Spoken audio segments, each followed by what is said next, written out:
Fala, meu primeiro ano querido do Colégio Dom Pedro! E aí, rapaziada, beleza pura? Galera, olha só, essa é a nossa primeira videoaula naquele sistema de sala de aula invertida. Só recapitulando, para você que perdeu o bonde aí, não escutou direito, como é que funciona?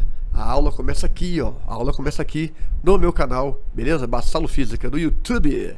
E aí, a gente vai debater esse tema aqui, eu vou apresentar, né, todos os conceitos em detalhes e na sala de aula, certo? A gente vamos debater o tema visto aqui e aplicar isso em questões. Então, esse sistema de aula, de sala de aula invertida, começa no canal, aqui na videoaula, e termina lá na nossa aula presencial, às segundas e quartas-feiras, beleza pura?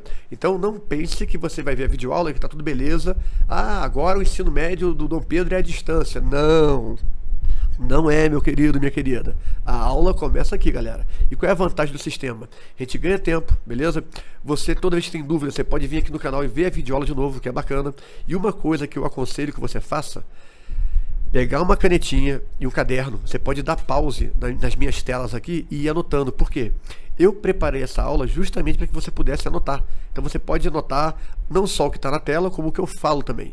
E aí você tem a matéria toda organizadinha, beleza? Claro que eu vou repassar esse tema em sala de aula, passar um resumo do quadro, resolver questões. Tranquilo? Aqui é o início do processo.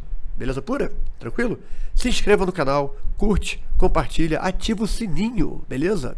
Galera, outra coisa, eu tenho aulas aqui de vários colégios que eu trabalho. De repente uma aula lá do Dores, do Mercedes, do Espaço Livre, do SEC, do pré-vestibular, pode te ajudar, de repente, em alguma coisa. Ou ajudar um colega seu. Então, espalha pra geral, beleza? Ajuda o prof aí. Tranquilo?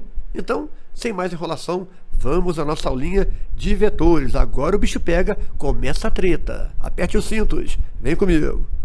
Galera, vamos lá. Vetores. O que é um vetor, gente?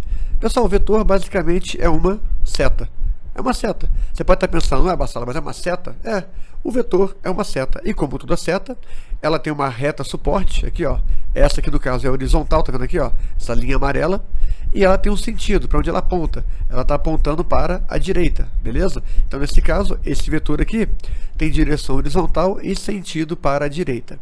Além disso, galera, toda seta tem um tamanho, e esse tamanho na física é um módulo. Essa seta aqui no caso, ela tem um certo módulo. Repare que aqui eu tenho 10 unidades de medida, então essa seta mede 10 unidades, beleza? Poderia ser força, o tamanho dela é equivalente a 10 newtons, beleza? Então o tamanho, certo, é o módulo, ou o valor que esse vetor carrega, tranquilo? Então a definição, gente: segmento de reta orientado que possui módulo, beleza, o tamanho, direção, a reta suporte e sentido, beleza? Gente, olha só, se liga. Muito importante, não confunda direção com sentido. A direção pode ser vertical, pode ser horizontal. O sentido pode ser para a esquerda, para a direita, para cima, para baixo, beleza? Vamos lá. Voltando. Temos agora aqui, gente, a diferença entre grandeza escalar e grandeza vetorial. Isso é muito importante.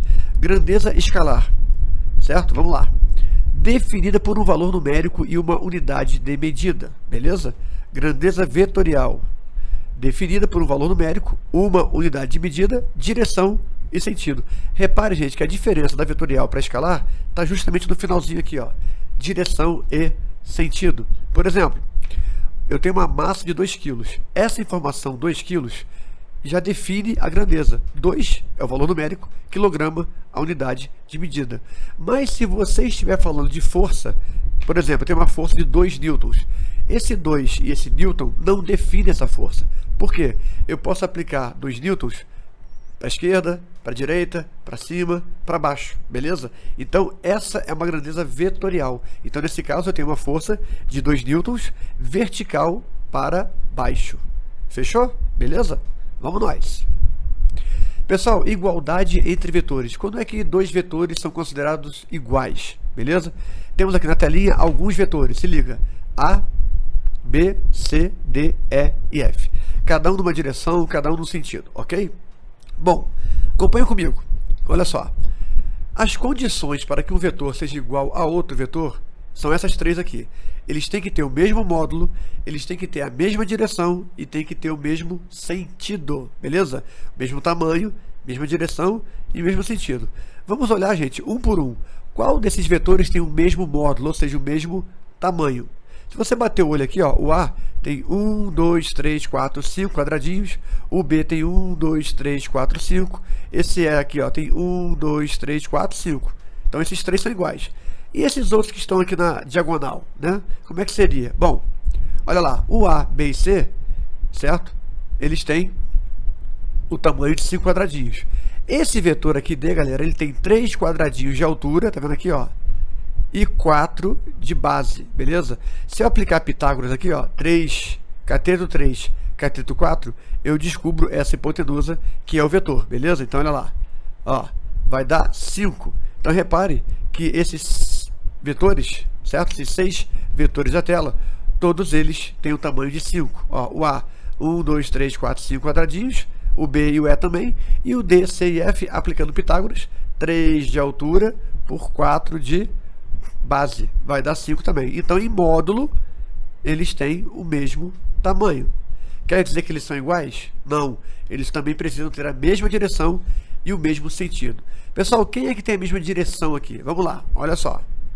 O A e o E, né? O A está na horizontal, tá vendo aqui, ó? Direção horizontal, e o E também está na direção horizontal. Tranquilo? E o C, D e F, reparou, galera? O C, D e F estão na direção diagonal, beleza? Então, eles também têm a mesma direção. Gente, um detalhe importante, olha só. Eu tenho uma caneta aqui, ó, beleza? Uma canetinha, certo? Essa canetinha, ela tem uma certa direção aqui, ó, tá vendo? E tem um certo ângulo. Se eu fizer isso aqui, ó, a direção já mudou, beleza? Então, eles têm que ter o mesmo ângulo. Tanto faz se o sentido é para cima ou para baixo, beleza? Voltando para nossa aula, você vai reparar que esses três caras têm, todos eles, 3 de altura por 4 de base. Logo, a inclinação é a mesma, a direção é a mesma, beleza? E qual deles tem o mesmo sentido, galera? Apontam para o mesmo lado. Você vai reparar aqui, ó, que é o C e o D, ó, mesma direção, apontando para cima, vertical, diagonal. O D aponta para cima, o C aponta para cima, com a mesma inclinação, beleza? Então, os vetores iguais aqui, gente, são o C e o D. C e D têm o mesmo módulo, C e D têm a mesma direção, C e D têm o mesmo sentido. Olha lá, C e D são iguais. Pegou a visão? Pegou a ideia? Tranquilo? Qualquer dúvida, coloca aí, beleza? Vamos lá, galera. Soma de vetores. Pessoal, toma muito cuidado aqui. Quando você soma vetores, você tem que levar em consideração a direção e o sentido, beleza? Acompanha comigo, olha só. Regra do polígono é a primeira maneira que você tem para somar esses vetores. O que você vai fazer aqui? Olha só. Certo? Eu tenho um vetor A, que tem 7 unidades de medida, um vetor B, que tem 5 unidades de medida, e um vetor C, que tem 6 unidades de medida. Se eu for somar esses caras aqui, gente, olha só, algebricamente falando, 7 mais 5 mais 6, 18. Então a soma seria 18 unidades de medida. Porém, certo? Isso aqui está errado, galera. Certo? Por quê? Porque esse 18 é a soma algébrica, beleza? Ele não leva em consideração a direção e o sentido. Então, como é que funciona a regra do polígono? Eu vou pegar esses caras aqui e vou reorganizar eles de modo que a extremidade de um toque o começo do outro, né? O final do A toque o comecinho do B e o final do B toque o começo de C. Então, olha só, olha o B ali, ó, e toca ali no A, o C, ó, eu arrasto para cá. Gente, repare, ó, fazendo de novo, ó. Ao fazer isso aqui, perceba que tanto o B quanto o C não mudaram suas características. Continua com o mesmo módulo, mesma direção, mesmo sentido. Pessoal, o que seria o vetor soma? O vetor soma é a ligação entre o início do primeiro vetor e a extremidade do último vetor. Olha lá, ó, tá vendo isso aqui? Esse cara é o vetor soma. De novo, ó, início do primeiro vetor ligado ao final do último, beleza? Olha lá. Esse cara é o vetor soma. Repare, certo? Que ele tem uma unidade de altura por 11 unidades de comprimento, beleza? Temos um triângulo retângulo. Se eu aplicar Pitágoras aqui, ó, certo? Eu vou ter S ao quadrado, que é a hipotenusa. 1 ao quadrado, que é o cateto, e 11 ao quadrado, que é o outro cateto, beleza? Olha lá. 122, raiz de 122, 11. Repare, galera, que esse vetor soma tem um módulo de 11 e não o módulo de 18, beleza? Então, ó, esse 18 aqui, meu querido, minha querida, está errado. Você ligou, galera? Então, na soma de vetor, você tem que levar em conta a direção e o sentido. Na regra do polígono, você vai fazer uma fila indiana com eles. Você vai ligar o final de um vetor com o começo do outro até terminar. Quando terminar, você vai fechar a figura, e esse fechamento da figura, que é dado por esse vetor vermelho, é o vetor soma. Uma coisa importante, galera, se ao montar essa fila entre vetores, a figura ficar automaticamente fechada, beleza? É porque a soma é 0, beleza? Tranquilo? Vamos nós. Então 11 é a resposta da soma desse vetor.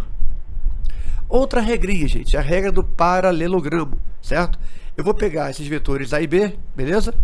Ó, e jogo A no início, jogo B, desculpa, no início do A. De novo, ó, em vez de colocar ele ligado aqui, ó, tá? Eu vou colocar o início dele lá no início do A. Opa, passei rápido aqui, ó. Beleza? Bom, o que você tem agora? Você tem aqui, ó, uma reta paralela a A, aqui, ó, beleza? E uma reta paralela a B. Essa é a figura do paralelogramo. E repare que, além disso, você tem um ângulo θ entre o vetor A e o vetor B. Beleza, galera? E aí, qual seria o vetor soma? A bissetriz desse ângulo. Esse cara é o vetor soma. Beleza? Vamos de novo? Vamos lá, vamos voltar aqui. Ó, vetorzinho B. Coloco ele lá no início com A. Traço uma reta paralela a A. Traço uma reta paralela a B. Eu vou unir, galera, esse ponto aqui, ó, aquele ponto lá em cima, a interseção lá em cima, por meio de uma bissetriz, que vai cortar esse ângulo θ ao meio, beleza? E aí, nesse caso, você usa, certo? Para calcular o tamanho desse vetor, S ao quadrado igual a ao quadrado mais B ao quadrado mais 2 vezes A vezes B vezes o cosseno de θ. Beleza pura? A famosa lei dos cossenos. Você vai ver aí, né, que no original esse sinal aqui é de menos e não mais. Beleza? Porque o cara leva em conta esse ângulo aqui, ó, que está aqui. Mas na física o sinal é positivo. Eu não vou entrar em detalhes na demonstração desse teorema, beleza? Mas o que importa pra gente é que você aplica a lei dos cossenos com um sinal positivo. Então temos a regra do polígono e temos a regra do paralelogramo. Tranquilo? Vamos nós. Atenção, galera, olha lá.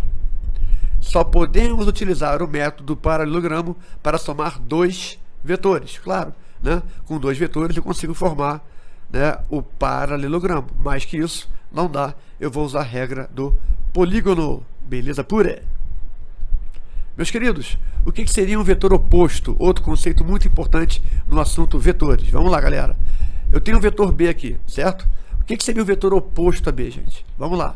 Seria exatamente o vetor com a mesma direção, mesmo módulo, mesmo tamanho, porém de sentido contrário. Olha lá, galera. O vetor oposto menos B tem mesmo módulo e direção que o vetor B. Reparou aqui, ó, o tamanho é igual. O que mudou? Só o sentido. Um aponta para a direita, o outro aponta para a esquerda. Logo, o vetor menos B é oposto ao vetor B. Beleza? Sentido contrário.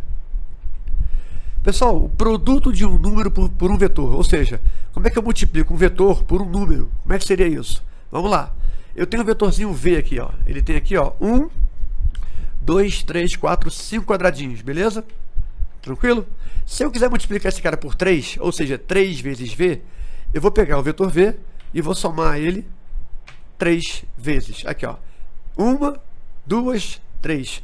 O mesmo vetor, beleza? O resultado dessa soma é esse cara aqui, ó. Beleza? Então esse cara em vermelho é o resultado da soma da multiplicação 3 vezes V. Ou seja, 3 vezes V são 3 vetores V somados. Beleza? 3V. Ao multiplicar o vetor por 3, estamos somando o vetor a ele mesmo 3 vezes. O seu módulo é triplicado, porém, sua direção e sentido permanecem os mesmos. Isso é muito importante, galera. Você só altera o módulo, beleza? Bom, se eu pegar esse cara agora e multiplicar por menos 3V, repare que agora o sinal negativo fará o que com esse vetor? Eu vou somar esse vetor a ele 3 vezes, porém, agora eu tenho o sentido contrário. o vetor menos 3v. Repare que o tamanho é idêntico ao vetor de cima, porém o sentido é contrário, ou seja, eu acabei criando, né, um vetor oposto a 3v, né? Mesmo módulo, mesma direção, porém sentido contrário. Tranquilo? Ao multiplicar o vetor por menos 3, alteramos o seu módulo e o seu sentido, que passa a ser invertido. Tá tranquilo, gente? Tá pegando legal? Beleza? Isso tudo tem no livro de vocês do PH, beleza? Aqui eu tô colocando bem organizadinho, resumido, todos os pontos principais que são importantes para a física, certo? Vamos nós! Galera, projeção vetorial, presta atenção que isso aqui é muito importante, é muito usado principalmente na dinâmica e na estática, certo? Nas leis de Newton e no equilíbrio de corpos, a projeção vetorial tem muita aplicação. O que seria isso? Vamos lá. Eu tenho um vetor aqui, galera, beleza? Esse vetor aqui em amarelo. O que seria projeção vetorial? O vetor V seria projetar esse cara na horizontal e na vertical, beleza? Então eu tenho aqui, ó, uma projeção vertical e uma horizontal. Ó, essa é a projeção horizontal, essa é a projeção vertical. V no eixo X, Vx, e V no eixo Y, Vy, do plano cartesiano. Então Vx e Vy são as projeções desse vetor V, beleza? Repare, galera, que aqui, ó, eu tenho um triângulo retângulo. Se eu levar em conta esse ângulo θ aqui, ó, o Vx é cateto adjacente, beleza? E esse Vy aqui, ó, é exatamente igual a esse lado aqui. Então esse lado é oposto ao ângulo, beleza? Então Vy seria cateto oposto a esse ângulo e Vx cateto adjacente a esse ângulo. E nesse triângulo retângulo, o V é a hipotenusa. Então, para calcular Vx e Vy, você vai trabalhar com seno e cosseno. Então, para você calcular o Vx, cosseno, e para calcular o Vy, seno, beleza? Olha lá, olha o Vy do outro lado, tá vendo? É igualzinho o do lado de cá. E aí, eu trabalho com seno. Cateto oposto sobre hipotenusa, seno. Cateto adjacente sobre hipotenusa, cosseno. Beleza pura? Galera, com isso, chegamos ao final da nossa primeira videoaula sobre vetores, beleza? Aproveite aí. De preferência, se você quiser, volta esse vídeo, pega papel, caneta, vai anotando os pontos principais, assiste quantas vezes for necessário. É claro, gente, que na videoaula eu sempre passo a parte conceitual. De vez em quando eu vou produzir uma videoaula com exercícios, certo? Extras, além da listagem do livro. Tranquilo? Qualquer dúvida, só postar aí. Se for uma dúvida mais urgente, manda aí um zap para o Prof. Bassalo, que eu respondo com o maior carinho e atenção. Fechou o segundo ano? Tá claro? Pegaram a visão? É isso, beleza? Até nossa próxima videoaula, em que falaremos sobre leis de Newton. Fui!